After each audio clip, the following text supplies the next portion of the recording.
I ghosted the Alpha King. He traced my scent to the office and roared, "Why didn't you text back?"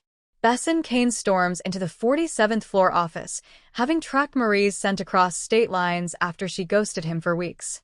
The windows rattle from his roar, the entire office freezes in submission and fear, and he demands, word by word, "Why didn't you text back?"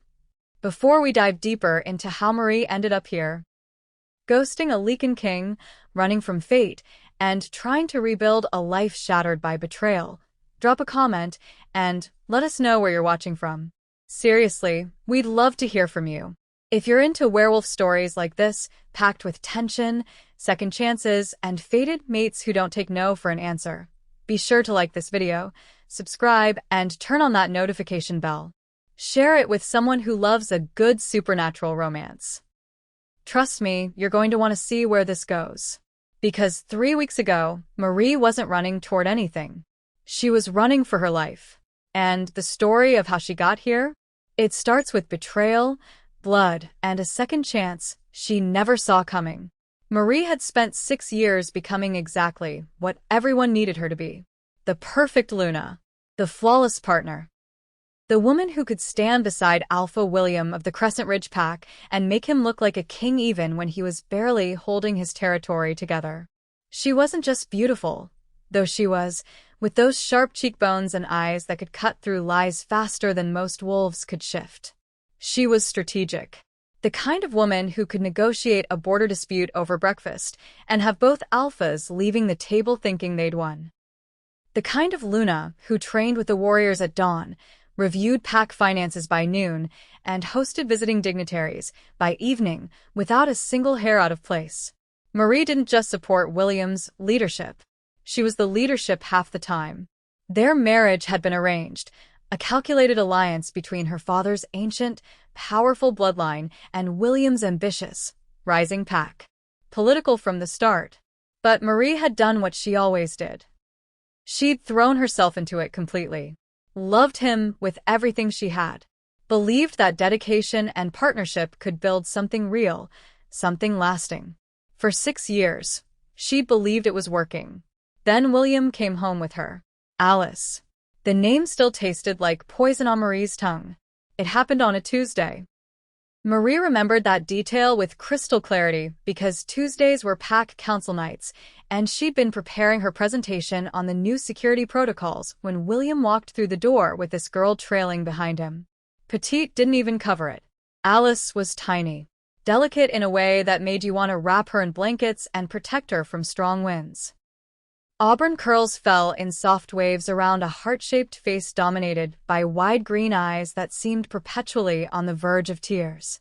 She wore an oversized sweater that swallowed her frame, hands tucked into the sleeves like a child playing dress-up. Everything about her screamed fragile, innocent, harmless. Marie's wolf had known better immediately, had recognized the predator hiding behind those doe eyes. But Marie's human side? She'd smiled, extended her hand, welcomed the girl into her home, because that's what a good Luna does. William introduced Alice to the pack during the full moon gathering 3 days later. The entire pack gathered in the clearing behind the pack house, moonlight filtering through the trees, the air thick with anticipation. William stood on the raised platform, his hand, resting possessively on Alice's lower back. Marie had stood beside them, spine straight, face serene, while her world crumbled. "This is Alice," William announced, voice carrying across the assembled wolves. "She's my fated mate." The bond snapped into place 2 weeks ago at the summit. The pack had gone silent. Every eye turned to Marie, waiting, watching to see if their Luna would break.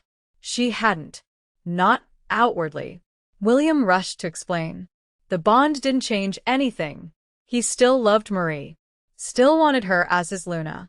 Alice was just there to calm his wolf, whatever that meant. The fated bond was biological, instinctual, but his choice was Marie. His partnership. His life.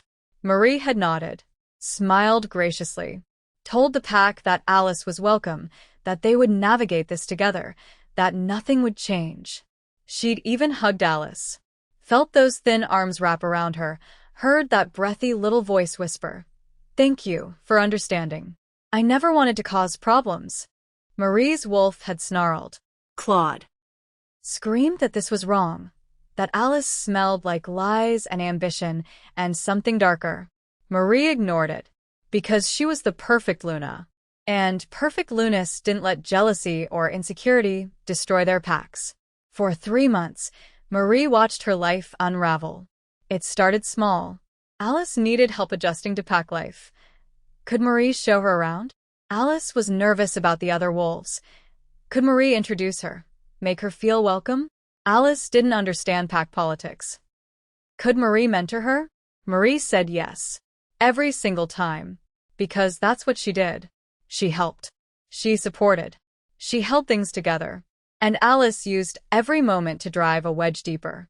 She'd cry to William about feeling unwelcome, even though Marie bent over backward to include her.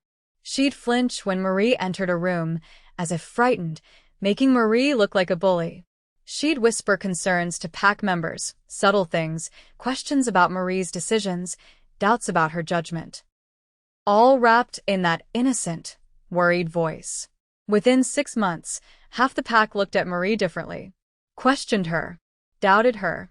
William started coming to bed late, started defending Alice's perspective when Marie raised concerns, started pulling away emotionally, physically, like the bond with Alice was slowly eroding everything he'd once felt for Marie. Marie worked harder, tried to be more understanding, more patient, more perfect. It didn't matter. Because the truth was simple, brutal, and unavoidable. You can't compete with a fated mate bond. Biology always wins. Instinct always wins. And no amount of love, dedication, or partnership can stand against the pull of fate.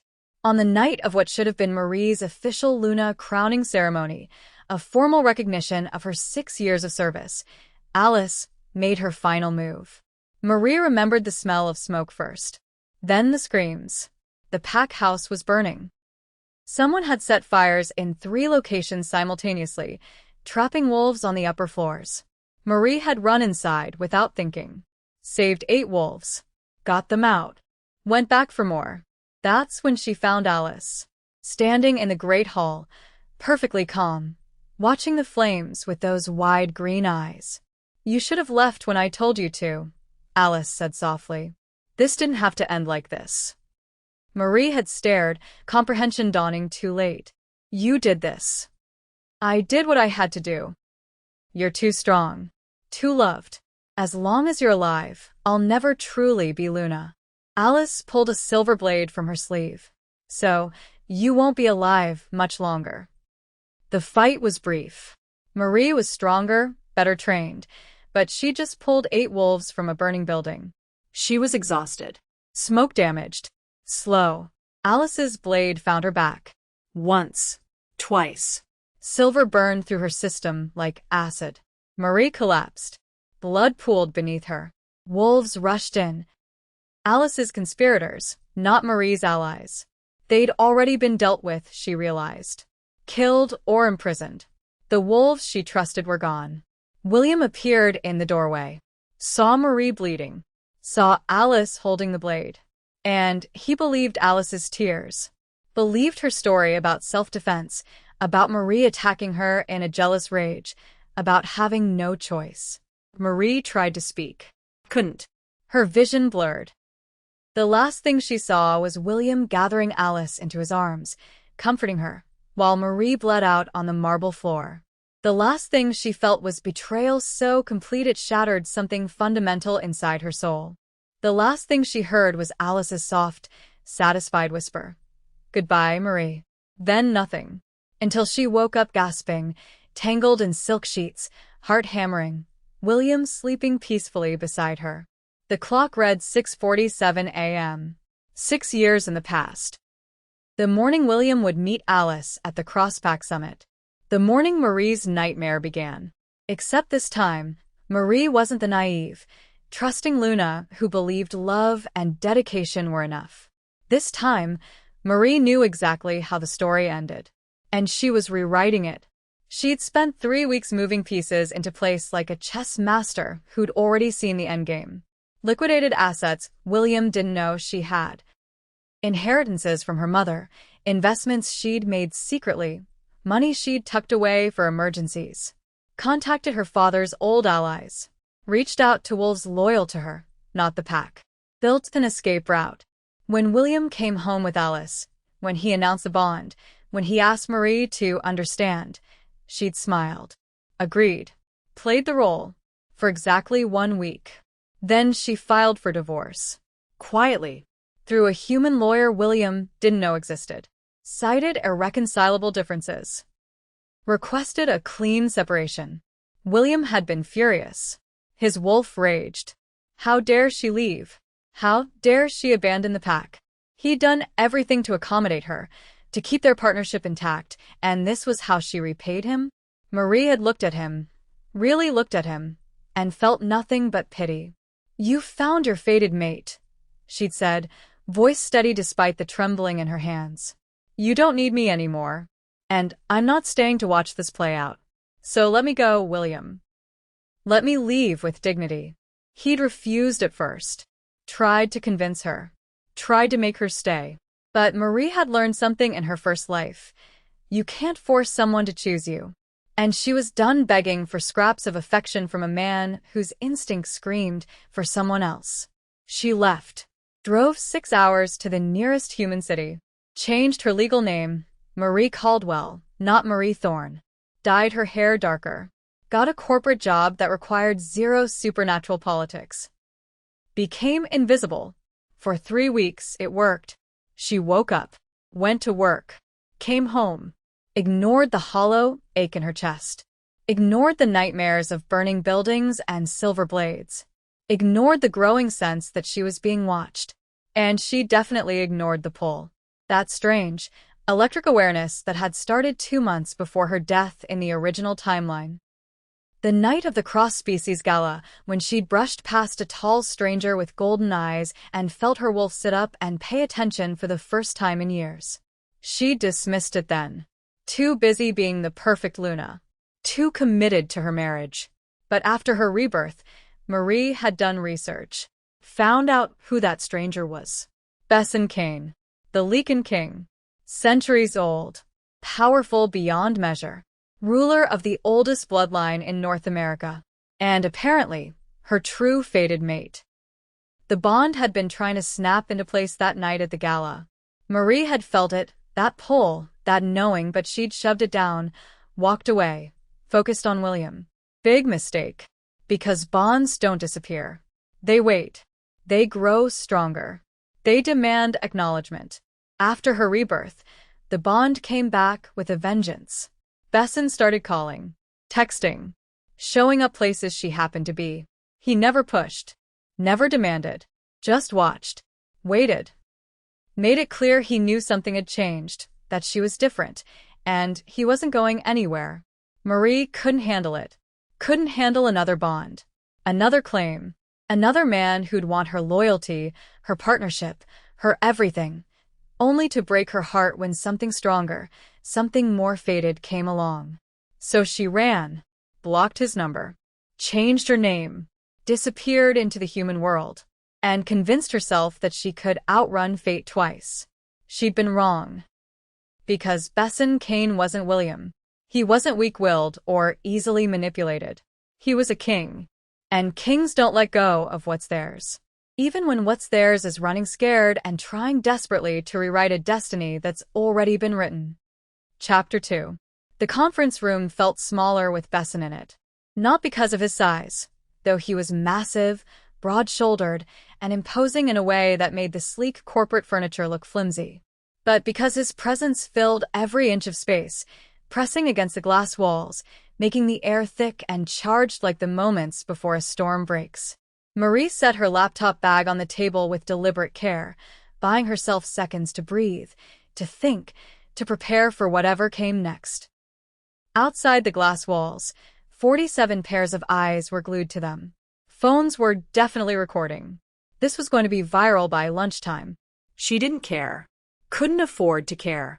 Besson closed the door with a soft click that somehow sounded louder than his earlier roar. The lock engaged automatically, privacy mode. Soundproof.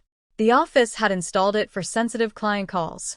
Now Marie was locked in a glass box with a furious Leakin king, and nobody could hear them scream. Not that she planned on screaming. Marie had survived worse. Died worse. She turned to face him, arms crossed, spine straight, chin lifted.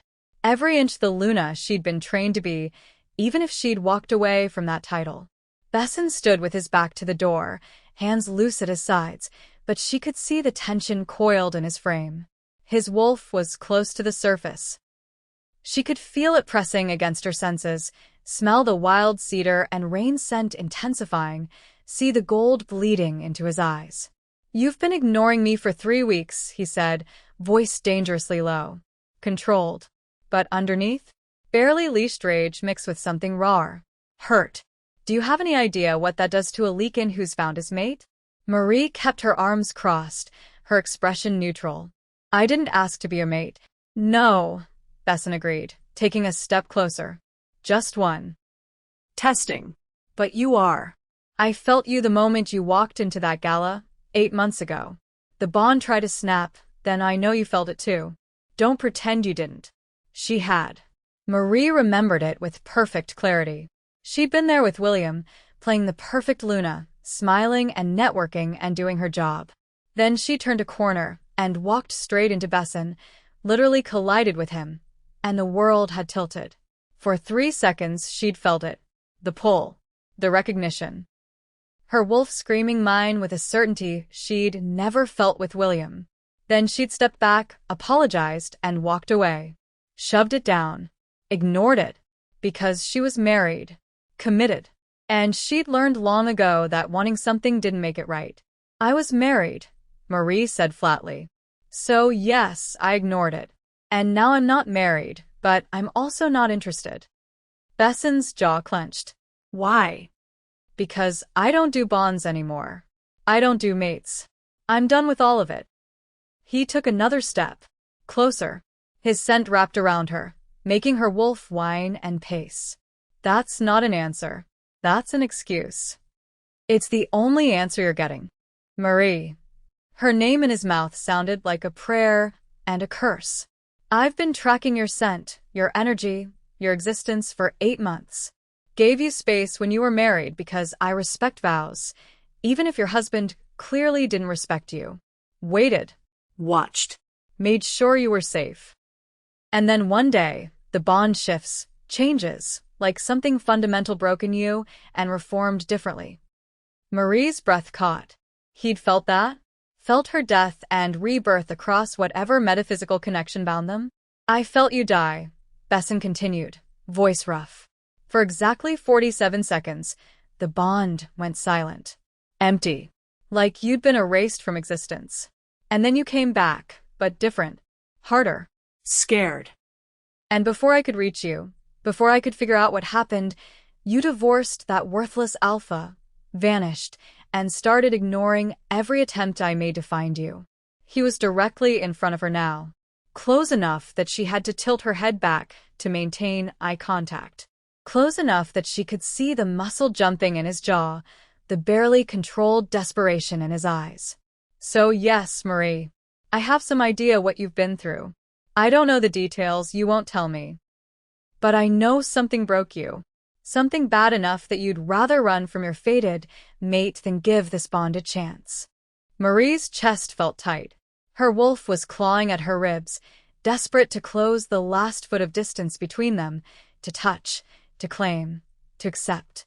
But her human side, the part that remembered Alice's knife, William's betrayal, dying alone and unloved, held firm. "I was married to an alpha for 6 years," she said, voice steady despite the trembling in her hands. "I was the perfect Luna. Did everything right. Loved him with everything I had. And then he found his fated mate, and none of it mattered.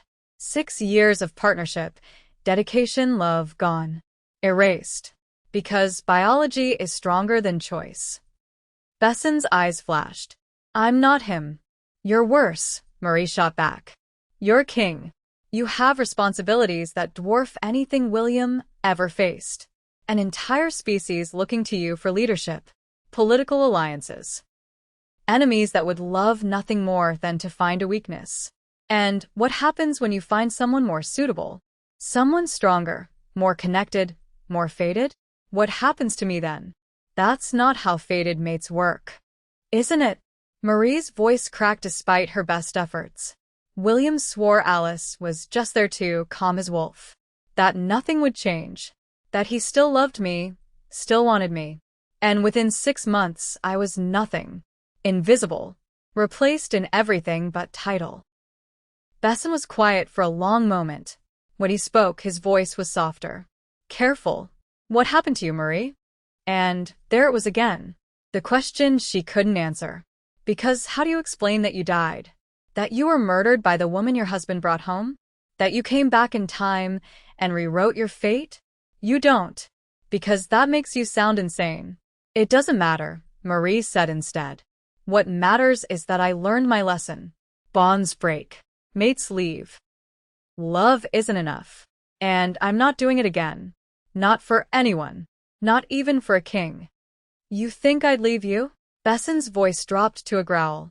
You think I'd betray my own mate? I think biology is unpredictable. I think fate is cruel. And I think I'd rather be alone than risk being destroyed again.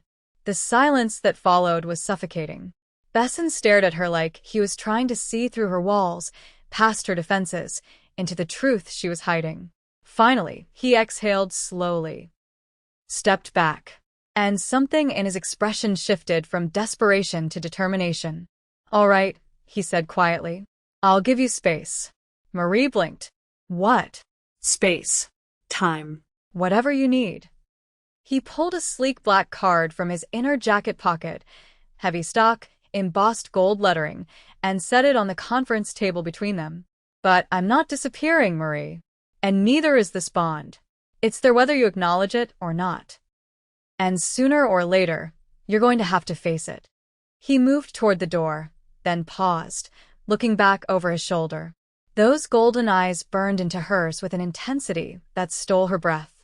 When you're ready to stop running, when you're ready to tell me what really happened, what broke you so badly you'd rather be alone than give this a chance, call me. I'll be waiting. I'll always be waiting.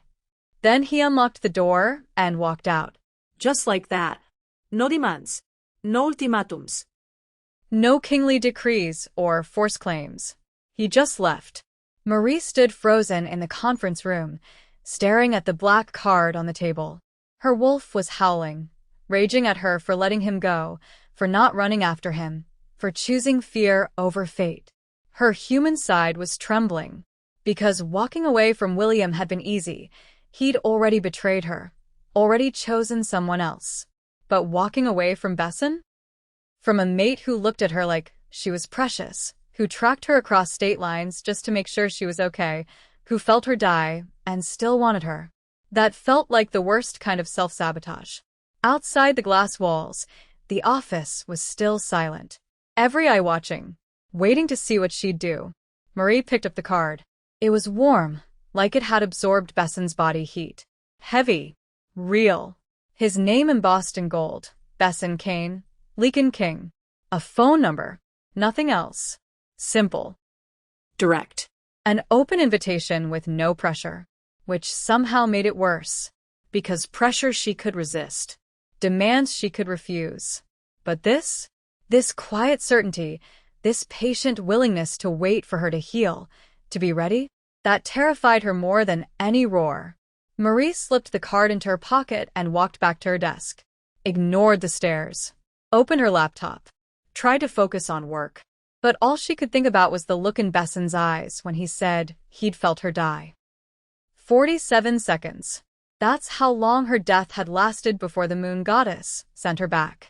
And Besson had felt every one of them. If you're enjoying this story, and let's be real, you've made it this far, so you clearly are, drop a comment below and tell us. Have you ever walked away from something you knew was meant for you because you were too scared to try again? Let us know where you're watching from. And seriously, if you haven't subscribed yet, what are you waiting for? Hit that button. Turn on notifications. Don't miss what happens next because things are about to get very, very complicated. The rest of Marie's day passed in a blur. She fielded questions from coworkers with vague non-answers. Endured her boss pulling her aside to ask if everything was okay and if she needed security. Smiled. Reassured. Lit. By 5 p.m., she was exhausted. Drained. Ready to go home, lock her door, and pretend today never happened. She gathered her things, headed for the elevator, and tried not to think about the black card burning a hole in her pocket. But as she stepped out into the parking garage, her phone buzzed. Unknown number. Against her better judgment, Marie opened the message. And her blood turned to ice. It was a photo. Her little brother, Ethan, 17 years old, still in high school, barely presenting as an alpha, standing outside his school, unaware he was being photographed. Below the photo, a single line of text. Leaving so soon, Marie? Or should I say, Luna? We're not finished. Alice. Alice knew where she was, knew her new name, and had just made it clear that running hadn't saved her. The war Marie thought she'd escaped was coming for her anyway, and this time, she couldn't fight it alone. Marie's hands shook as she pulled out the black card, stared at it, and made the call. Besson answered on the first ring. I need your help, Marie said, voice barely steady. And I think I need to tell you the truth. Before we go further, pause for just a second. If you're enjoying this story, drop a comment below and tell us. Have you ever walked away from something you knew was meant for you? Let us know where you're watching from. And if you haven't subscribed yet, what are you waiting for? Hit that button so you don't miss what happens next. Chapter 3. The text message came 2 days after Besson walked out of her office.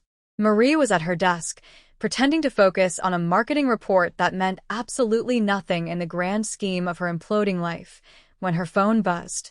Unknown number. She should have deleted it. Should have ignored it.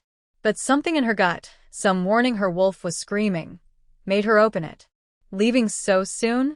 That's not very Luna-like. Marie's blood turned to ice. Her fingers went numb around the phone. The office noise faded to white static. Alice. Alice had found her. The phone buzzed again. Another message.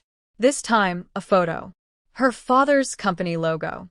The headquarters building she'd visited 1,000 times growing up. And beneath it, a single line. Such a shame about those contract disputes. Your father worked so hard on those deals.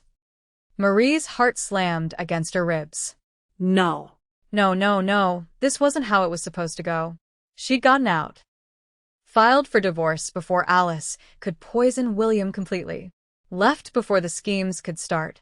But Alice wasn't playing by the old timeline anymore. Marie called her father immediately. He answered on the third ring, sounding tired, frustrated. Marie, sweetheart, I can't talk long. We're dealing with a crisis. 3 of our biggest contracts just fell through simultaneously. Clients citing breach of terms we never agreed to. It's like someone's been feeding them false information. Marie closed her eyes. Dad, listen to me carefully. This is Alice, William's new mate. She's coming after our family. Marie, that's paranoid. Why would William's mate care about our business? Because she's not actually his mate. Because the bond is fake. Because she's been planning revenge for 15 years, and I'm the only one who knows. But she couldn't say any of that without sounding insane. Just trust me.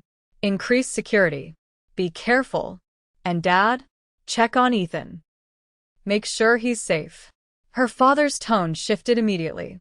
Why? What's wrong with your brother? Just check on him. Please. She hung up before he could ask more questions. Her hands were shaking so badly she nearly dropped the phone. It buzzed again. This time, the photo made her stop breathing. Ethan, her 17-year-old little brother, walking out of school, backpack slung over one shoulder, completely unaware that someone was photographing him from across the street. The message underneath was simple. Such a promising young alpha. It would be terrible if something happened to him. Marie was out of her chair before she'd made a conscious decision to move. Kopte bag. Ignored her coworkers' confused looks. made it to the parking garage in record time. She called Ethan. No answer. Called again. Straight to voicemail. Her wolf was snarling, clawing at her control, demanding she shift and run and find her brother before. Her phone rang. Her father. Marie. His voice was tight. Controlled. Barely. Ethan's in the hospital. 3 rogues jumped him after school. They're saying it was random, but is he alive? Yes. Stable.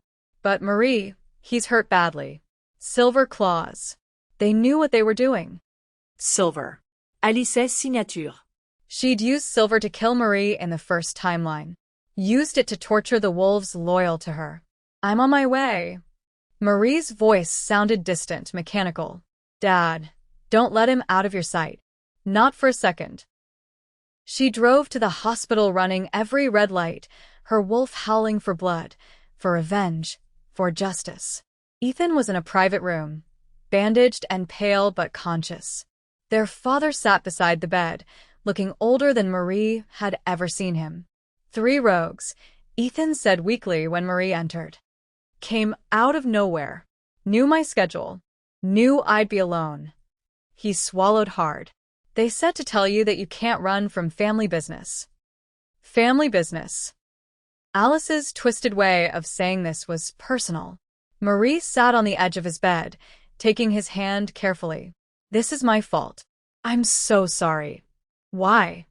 Ethan's eyes, so young, still believing the world made sense, searched hers. What's happening, Marie? Why would someone target me to get to you? Because I married a weak alpha who brought home a viper. Because I died once and came back to try to fix things. Because I thought running would keep you safe, and I was wrong. It's complicated, Marie said instead. But I'm going to handle it. I promise. After she made sure Ethan was stable, Marie left the hospital and drove aimlessly for an hour, trying to think, trying to plan, trying not to scream. Alice wasn't just sending a message. She was declaring war. And she was doing it smart, hitting Marie's family, her father's business, proving that no one Marie loved was safe. This was the playbook from the first timeline, but accelerated. More vicious. Alice had learned from whatever version of events had led to her own death in another life. Because that text, "We're not finished," implied Alice knew something. Knew that Marie had lived this before. Knew they were both playing a game with loaded dice. Marie needed help. Real help. The kind that came with power, resources, and the ability to go head-to-head with a conspiracy that reached into multiple packs. She needed Besson. The realization made her want to throw up. Because asking for help meant admitting she couldn't do this alone. Meant opening herself up to the bond she'd been running from. Meant trusting someone when trust had destroyed her once already. But what choice did she have? Alice had proven that distance meant nothing. That hiding meant nothing. Marie pulled out the black card she'd shoved in her wallet, stared at the embossed gold lettering, and made the call before she could talk herself out of it. Besson answered on the first ring. Like he'd been waiting. Like he'd known she'd eventually break. Marie. Just her name. But the relief in his voice, the barely contained emotion, made her throat tight. I need your help, she said, voice steadier than she felt.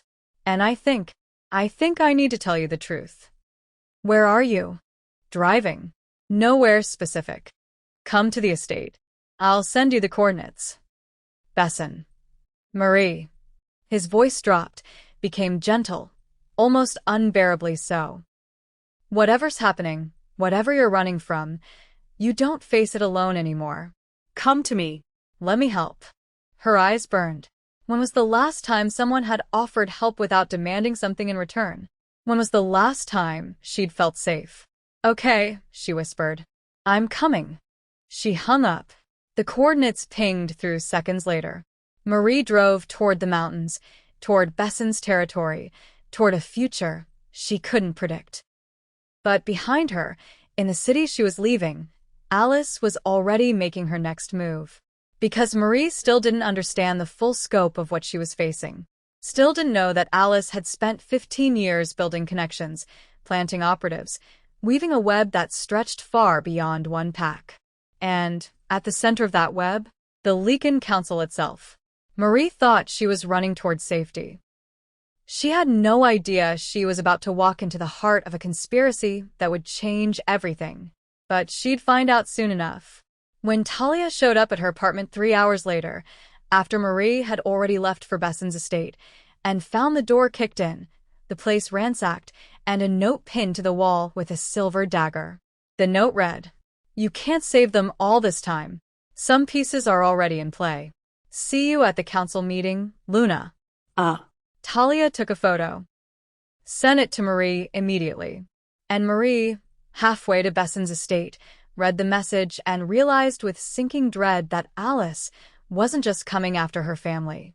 She was coming after the entire supernatural power structure. And Marie had just walked straight into whatever trap Alice had been setting for months. Chapter 4. Marie's boots crunched against gravel as she approached the estate gates. The mountains loomed behind Besson's fortress, ancient stone walls that had weathered centuries of pack wars and territorial disputes. Her heart hammered against her ribs, not from fear, but from the bond that pulled tighter with every step closer to him. The door swung open before her knuckles touched wood. Lucien stood in the threshold, silver hair catching moonlight, his knowing smile making her skin prickle. He's been waiting. Of course he had. Besson always seemed 3 steps ahead, as if he could chase her decisions before she made them. She followed Lucien through corridors lined with tapestries depicting Leakin history, battles, ceremonies, bloodlines stretching back to the first shift. The air smelled of cedar and old magic, the kind that settled into stone and refused to leave. Besson's study door was already open. He stood by the window, silhouetted against the night sky, hands clasped behind his back in that controlled, predatory stillness that made her wolf whimper with need. When he turned, the bond ignited between them like a physical force, stealing the breath from her lungs. "You came." 2 words. Simple. Yet loaded with everything unspoken: relief, satisfaction, possession. Marie forced her spine straight. "I need protection. Information. Access to the Leakin Council." His mouth curved, dangerous and amused. "That's a tall order." "I know. What are you offering in return?" She'd rehearsed this moment during the entire drive here, but now, standing in his presence with the mate bond screaming at her to close the distance between them, the words felt inadequate. Still, she lifted her chin. The truth. About what's happening to the Pax. About Alice. About the conspiracy she's part of. Something flickered in Besson's eyes. Interest. Calculation. He moved closer, each step deliberate, and she fought the urge to retreat. "Go on." Marie told him everything. The fake bond ceremony she'd witnessed, William's mark on Alice's neck that shouldn't exist. The sabotaged border patrols, the attacks timed too perfectly to be random. The dark magic residue she'd found at the massacre sites, the kind that required sacrifice and intent. Alice's vendetta, rooted in jealousy and rejection, twisted into something far more dangerous by whatever power she'd aligned herself with. Besson listened without interrupting, his expression unreadable, but she felt his attention on her like heat against skin. When she finished, silence stretched between them, thick and weighted. Finally, he spoke. "You're asking me to go to war. I'm asking you to stop one." He closed the remaining distance between them in 2 strides, and suddenly he was there, towering over her, filling her senses with his scent, pine and snow and raw masculine power. Her wolf clawed at her control, desperate to submit, to accept, to finally give in to what her body had recognized the moment their eyes first met. "If I do this, you stay.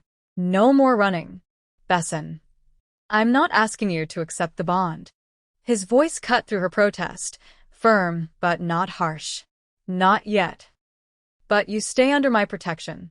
You work with me, and you stop hiding." Her wolf howled, frantic with the need to agree. To stay. To finally stop fighting the inevitable pull toward this male who saw through every defense she'd built.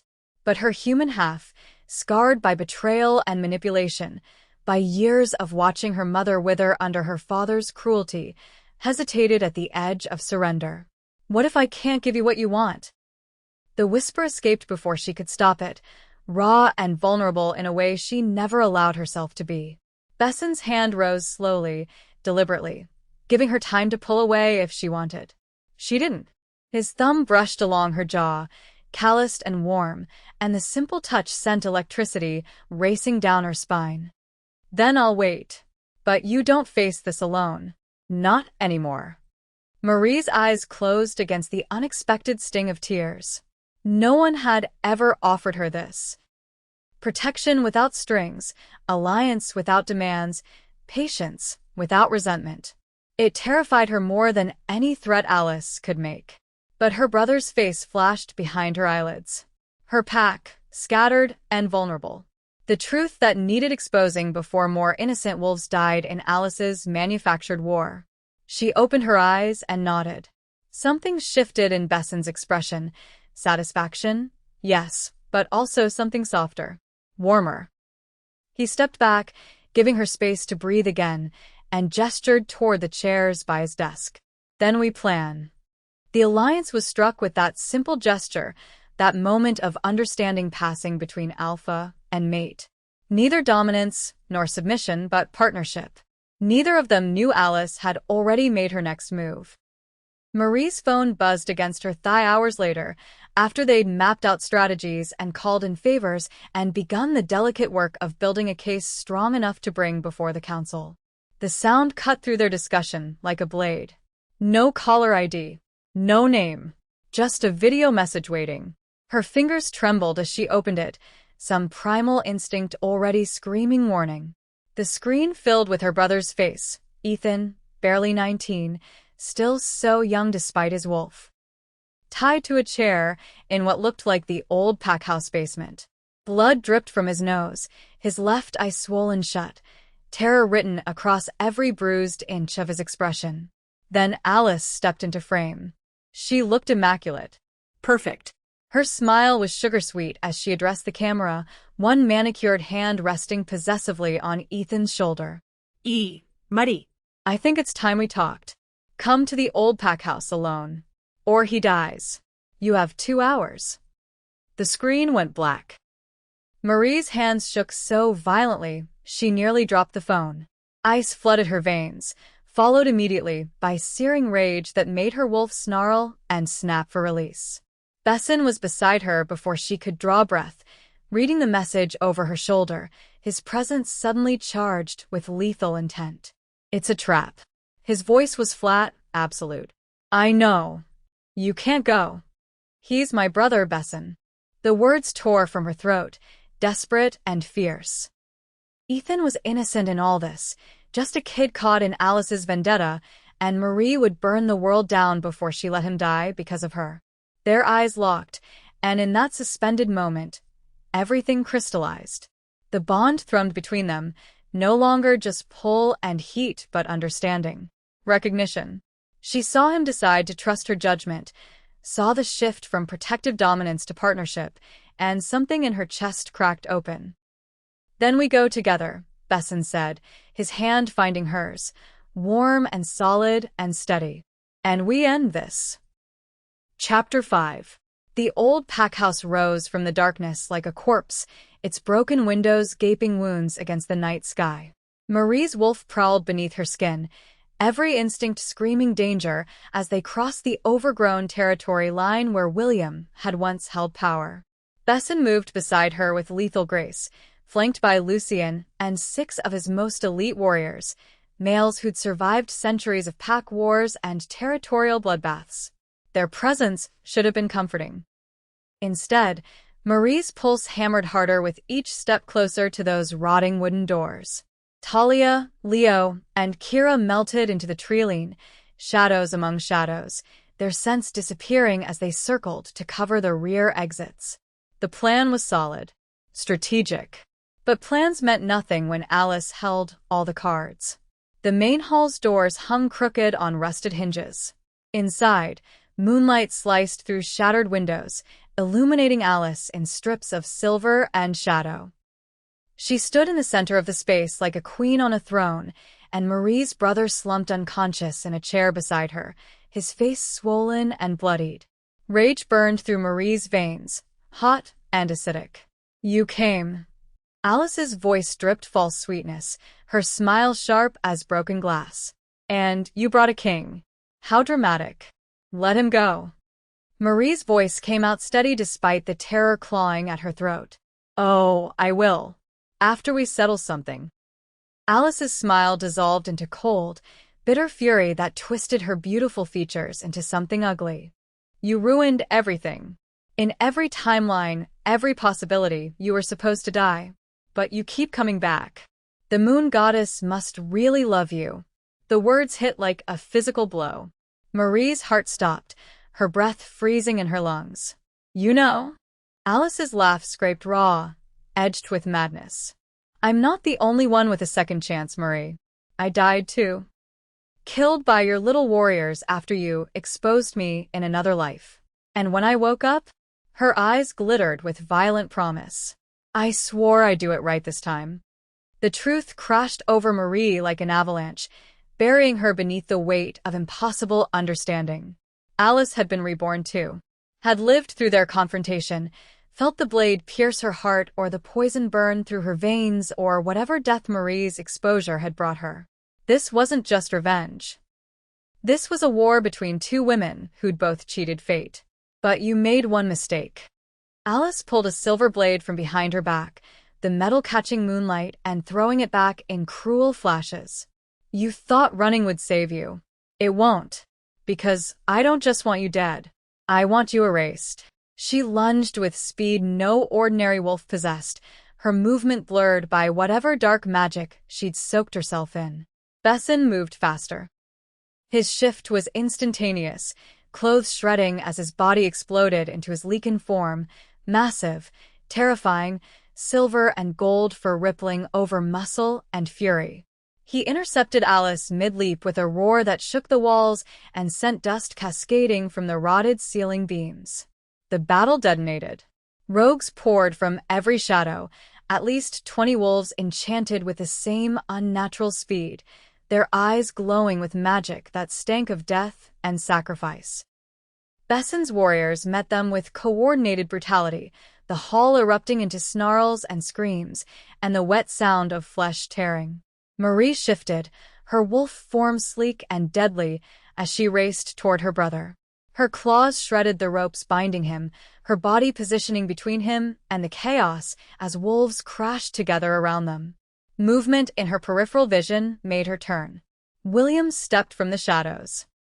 Her ex-mate's eyes were glassy, unfocused, his movements jerky, like a puppet on strings.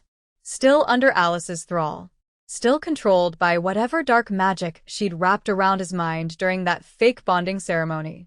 "William, no." The scream tore from Marie's throat as he lunged at Besson in wolf form, teeth aimed for the hamstring. Besson twisted to defend against William's attack, and Alice saw her opening. She went for his throat, blade flashing silver death in the moonlight. Marie didn't think, didn't calculate. Her body moved on pure instinct, throwing herself between her mate and the killing blow. The blade meant for Besson's jugular buried itself in Marie's shoulder instead, punching through muscle and scraping bone. White-hot agony exploded through her body, stealing her breath and her strength. She collapsed, blood pouring hot and fast down her chest. Besson's roar of fury wasn't human, wasn't wolf. It was something primal and ancient and absolutely inhuman in its rage. He tore into Alice with a savagery that made the other rogues break and flee, their magical enhancements no match for an enraged king protecting his mate. His claws opened her from shoulder to hip, his teeth found her leg and shattered bone. His fury was an unstoppable force that painted the walls crimson. William stumbled backward, the thrall snapping like cut strings, horror dawning across his features as he realized what he'd almost done. What he'd been forced to become. Lucien and the warriors finished the remaining rogues with efficient brutality, their coordination speaking to centuries of fighting together.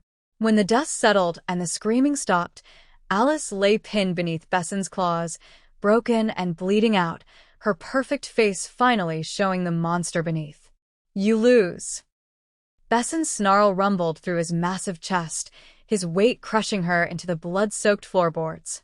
Alice smiled through blood-stained teeth, crimson bubbling at the corners of her mouth. "Not yet." She bit down hard on something hidden in her mouth, a capsule, glass crunching between her molars. Poison flooded her system instantly. Her body convulsed once, twice, muscles seizing as whatever toxin she'd prepared specifically for this moment did its work. Her eyes rolled back, foam mixing with the blood on her lips. Then stillness. Alice was dead by her own hand, stealing even the satisfaction of judgment from those she'd wronged. But Marie, pale and shaking, blood pooling beneath her, was barely conscious where she'd fallen. The blade had struck deep, too close to major arteries, and her wolf's healing was fighting a losing battle against the silver poisoning her system. Besson shifted back to human form in seconds, gathering her into his arms with a gentleness that contradicted the violence still coating his skin. "Stay with me." His voice cracked raw, stripped of all authority and control, just desperate need. "Marie, stay with me." Her eyes fluttered open, focusing with difficulty on his face. Blood loss made the world swim and tilt, but his features remained sharp. The strong jaw, the fierce eyes, the expression of absolute terror that no king should ever wear. "I'm not going anywhere." The whisper barely carried, but her hand found his, fingers interlacing and holding tight. "Not anymore." His forehead dropped to hers, and she felt wetness that wasn't blood slide down her temple. "You threw yourself in front of a blade for me. You would have done the same. That's different." No. She squeezed his hand harder, fighting to stay conscious, to make him understand. "It's exactly the same. That's what mates do." Something broke in his expression, relief and anguish and desperate hope all tangled together. He lifted her carefully, cradling her against his chest as he stood. "Lucian, clear the path. We're taking her to my healers." Now. Chapter 6. Consciousness returned in fragments, silk against her skin, the scent of cedar and snow, pain radiating from her shoulder like a living thing with teeth. Marie's eyes cracked open to find herself in a room bathed in amber morning light, the kind of luxury she'd never allowed herself to want. Silk sheets the color of cream wrapped around her body, and bandages covered her shoulder in tight, professional layers that smelled of healing herbs and something sharper. Antiseptic. Silver neutralizer. Besson sat slumped in a chair beside the bed, his large frame folded into the seat like he'd been there for days. Dark circles shadowed his eyes, stubble covered his jaw, and his clothes were rumpled in a way she'd never seen before. He looked exhausted, devastated, like a man who'd been watching death hover too close to someone he couldn't bear to lose. When she stirred, trying to push herself up against the pillows, his eyes snapped open with predatory awareness. "You're awake." His voice was hoarse, rough from disuse or emotion or both. The relief that flooded his features made something in her chest constrict painfully. "How long?" Her own voice came out scratchy, her throat dry as sand. 3 days. You lost a lot of blood." The blade was silver-coated. His jaw clenched, fury flickering beneath the exhaustion. Alice knew exactly what she was doing. "Another inch to the left, and you'd have bled out before we got you here." 3 days. She'd lost 3 days to unconsciousness, while her body fought to heal from silver poisoning and catastrophic blood loss. The thought made her stomach turn, not from fear for herself, but from imagining what Besson must have endured, watching and waiting and wondering if she'd wake up at all. "My brother?" The question burst out before she could stop it, panic spiking through her veins. Ethan's battered face flashed behind her eyelids, and she tried to sit up fully despite the agony that screamed through her shoulder. Besson's hand pressed gently against her uninjured shoulder, easing her back down. "Safe. With your father. He had a concussion and some bruising, but nothing permanent. He's been asking about you every few hours." Relief flooded through her so powerfully her eyes stung. Ethan was alive. Safe. That was all that mattered. The pain, the fear, the near-death. All of it was worth it if her baby brother got to live. Besson leaned forward, elbows resting on his knees, his gaze locked on her face like he was memorizing every detail. You took a blade for me. You were going to take one for me first. That's different. I'm A king? So what? Marie's voice came out softer than she intended, but no less firm. Her hand found his where it rested on the bed between them, fingers tracing the calluses on his palm. You're also my mate. Even if I've been running from it. Besson's breath hitched audibly, his entire body going still. She watched emotions flicker across his face, hope warring with caution, desire held in check by uncertainty. He'd been patient for so long, waiting for her to come to him, never pushing despite the bond that must have been tearing him apart from the inside. Marie's thumb brushed across his knuckles, feeling the strength there, the restraint he'd shown even when every instinct must have screamed at him to claim her. I watched my mother lose herself in a mate bond with the wrong man. Watched her become a shadow, all her strength and fire ground down until nothing remained but obedience and fear. I swore I'd never let that happen to me. Marie, let me finish. She squeezed his hand, needing him to understand.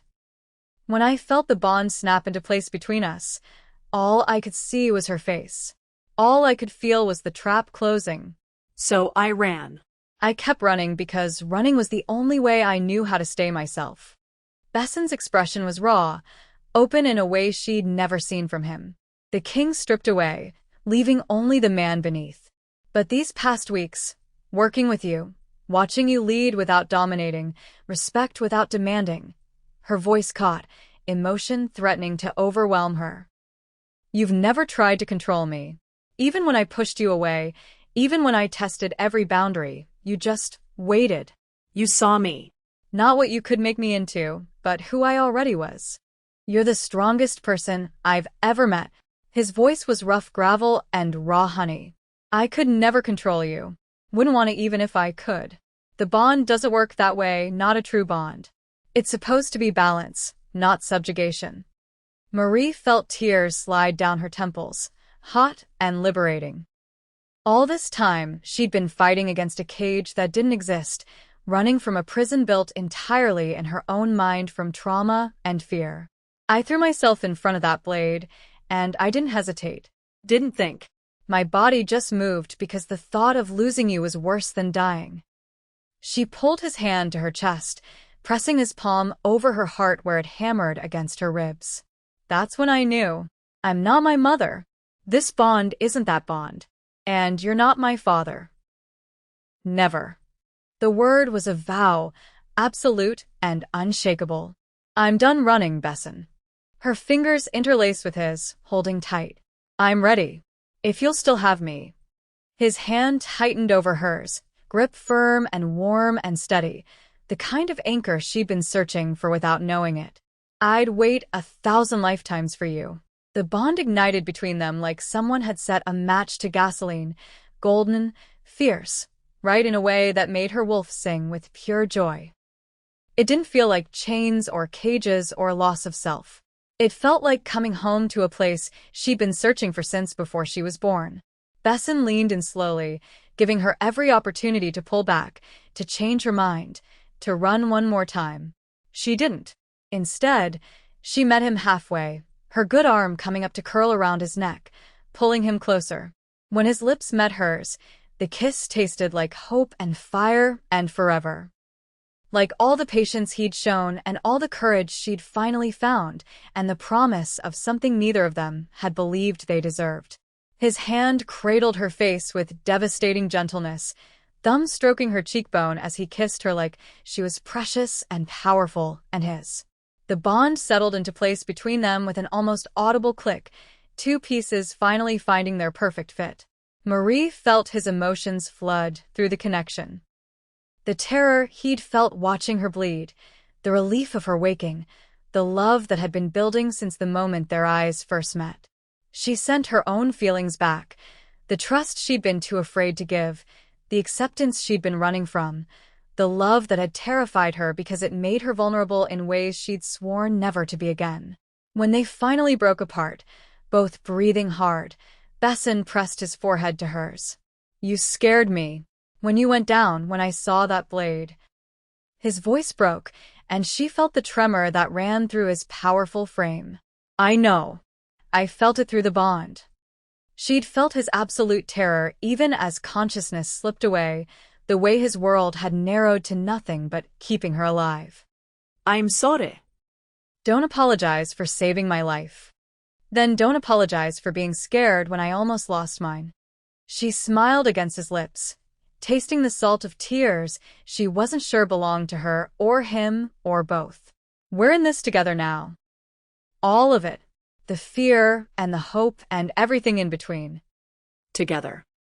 He repeated the word like a prayer, like a promise, like the most sacred vow he'd ever spoken. Marie let herself sink into his embrace, careful of her injured shoulder, and finally, let herself believe. She was safe. She was home. And she'd never run again. Chapter 7. 6 months had transformed everything. Marie stood before the Leakin council chamber, her reflection caught in the polished obsidian doors that had witnessed centuries of power shifts and political maneuvering. The woman staring back at her bore little resemblance to the wolf who'd fled her own bonding ceremony in terror and desperation. That Marie had been running from ghosts, convinced that strength meant solitude and trust meant weakness. This Marie knew better. The door swung open, revealing the circular chamber carved from living rock deep beneath the mountain. 12 council seats ringed the space, each occupied by an alpha or elder whose bloodline stretched back to the first wolves who'd learned to shift. Their combined power thrummed through the air, ancient and overwhelming, designed to intimidate anyone who stood at the chamber's center. Marie walked forward with her spine straight and her head high, Besson a solid presence at her side. Not ahead of her, not behind her, beside her as an equal, exactly as they'd navigated everything since that night in his estate when she'd finally stopped running. The past 6 months had been brutal. Exposing the conspiracy had required testimonies from wolves still traumatized by Alice's manipulations, unraveling dark magic that had been woven through pack structures like poisonous roots. Marie had spent countless hours interviewing survivors, documenting attacks, tracing the money and resources that had funded Alice's vendetta across multiple territories. The rogue network had been extensive, over 40 wolves spread across 7 packs, all enhanced with dark magic purchased from practitioners who cared nothing for the natural order. Dismantling it had required coordinated raids, careful extraction of those who'd been coerced versus those who'd chosen corruption, and the kind of political maneuvering Marie had never imagined herself capable of. But she'd learned, adapted, grown into power she hadn't known she possessed. William had stepped down as Alpha 3 months ago, the guilt of his manipulation and the shame of his weakness eating him alive despite Marie's forgiveness. She'd visited him once, found him hollow-eyed and broken, and told him the truth, that Alice's magic had been designed specifically to exploit the cracks in his pride, that resisting it would have required strength few possessed. It hadn't absolved him in his own eyes, but it had given him permission to start rebuilding. Last she'd heard, he'd left Packlands entirely, seeking some kind of redemption in solitude. Crescent Ridge Pack now thrived under Marcus's leadership.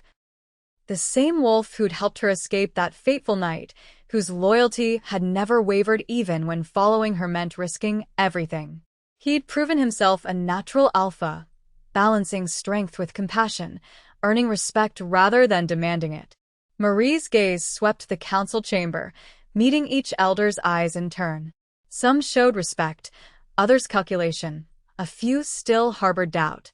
She'd expected nothing less.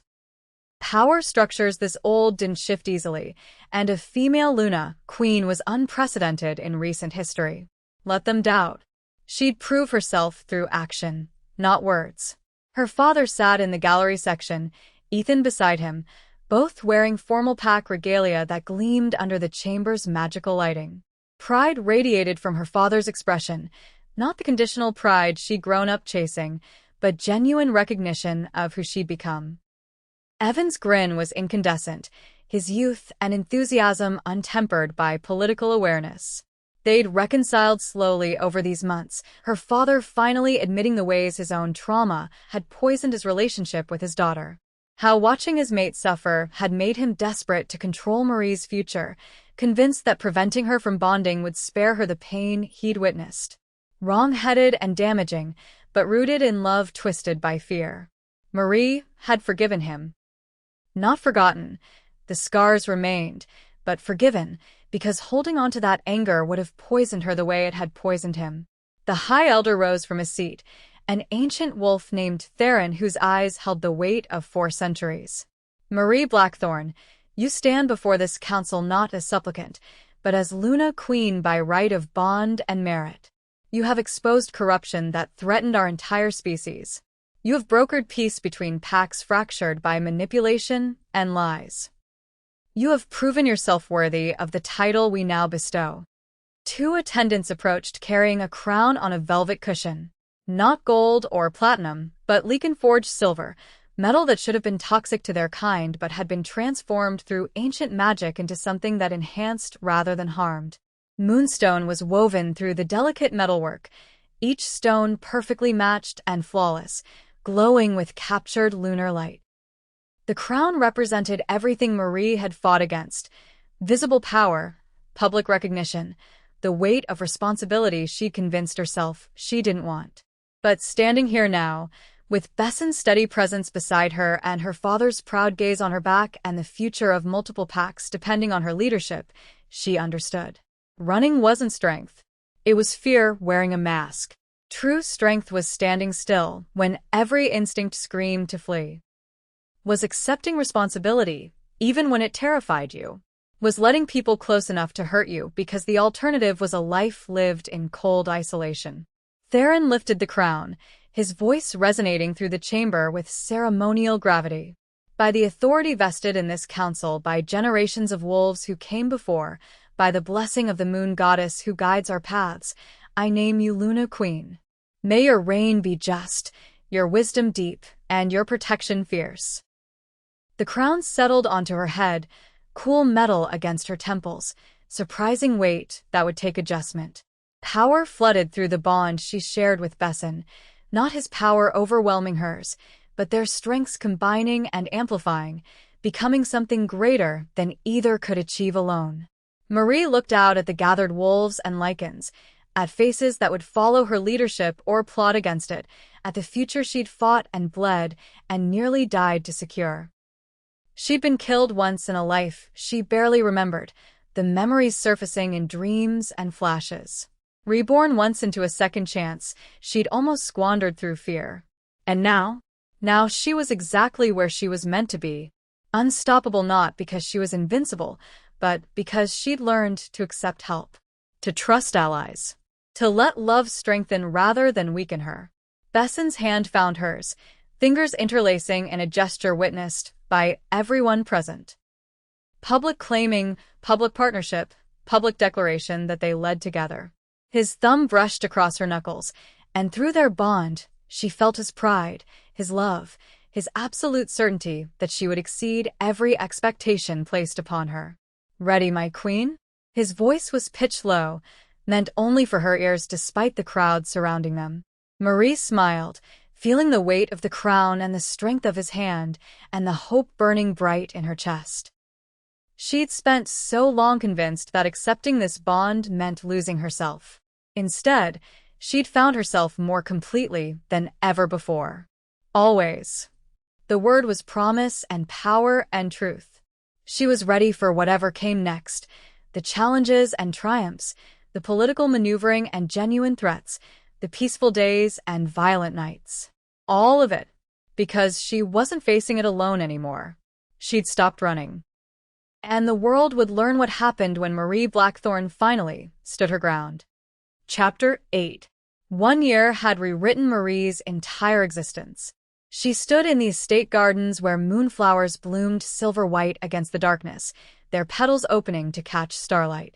Her hand rested on the curve of her belly, feeling the life growing inside her, strong, insistent, already showing the fierce spirit of both parents. 6 months along, and the pup kicked constantly, as if impatient to enter a world that had finally found peace.